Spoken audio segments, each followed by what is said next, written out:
જે બગદાણામાં ગુનો દાખલ થયો છે એમાં પ્રાથમિક રીતે બગદાણા પોલીસ અને ત્યારબાદ કેએસ પટેલ પીઆઈ મહુવાએ તપાસ કરેલી હતી.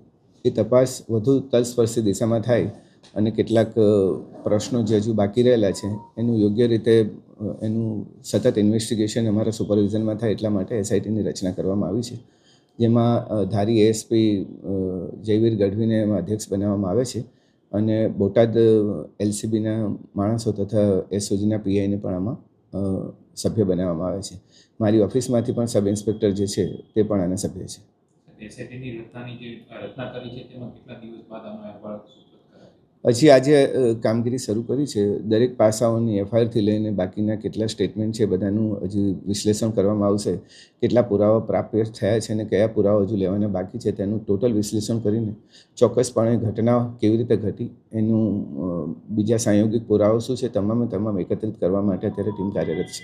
સમગ્ર કેસની અંદર એક જ પ્રશ્ન ઉઠી રહ્યો છે, આરોપ લાગી રહ્યો છે કે લોક સાહિત્યકાર માણેબા આહીના દીકરા જયરાજ આહિર છે તેમના દ્વારા હુમલો કરાયો છે. જો પ્રાથમિક તપાસની અંદર કોઈ પણ જગ્યાએ એવું પ્રસ્થાપિત થયું છે કે હુમલો તેમના દ્વારા કરાયો? હજુ કેસ પેપર્સ અમે સ્ટડી કરી રહ્યા છે અને ક્યાં કેવી રીતે શું મોટિવેશન હતું, આરોપીઓ ક્યાંથી આવ્યા, એમના શું કનેક્શન હતા ને એ બધું અત્યારે તપાસ કરી રહ્યા છે. એટલે પ્રાથમિક રીતે જે અમે ચર્ચા કરી છે કે કયા કયા એરિયા પર અમારે ફોકસ કરવું છે.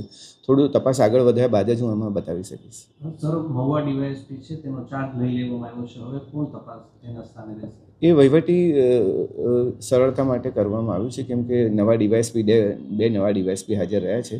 મહુવા ડીવાયએસપી જ્યારે અંશુલ જૈન હતા એએસપી, એમની ટ્રાન્સફર બાદ હમણાં બે ડીવાયએસપીનું પોસ્ટિંગ થયું છે, એટલે તળાજા ડીવાયએસપીને ચાર્જ આપવામાં આવ્યો છે.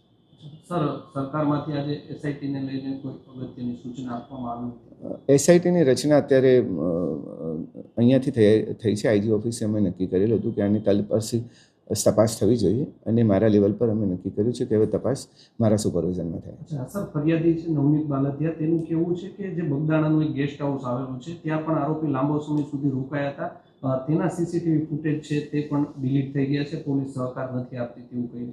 ના, હવે આવા પ્રશ્નો નહીં રહે. અમે તમામ તલસ્પર્શી બાબતોની તપાસ કરીશું.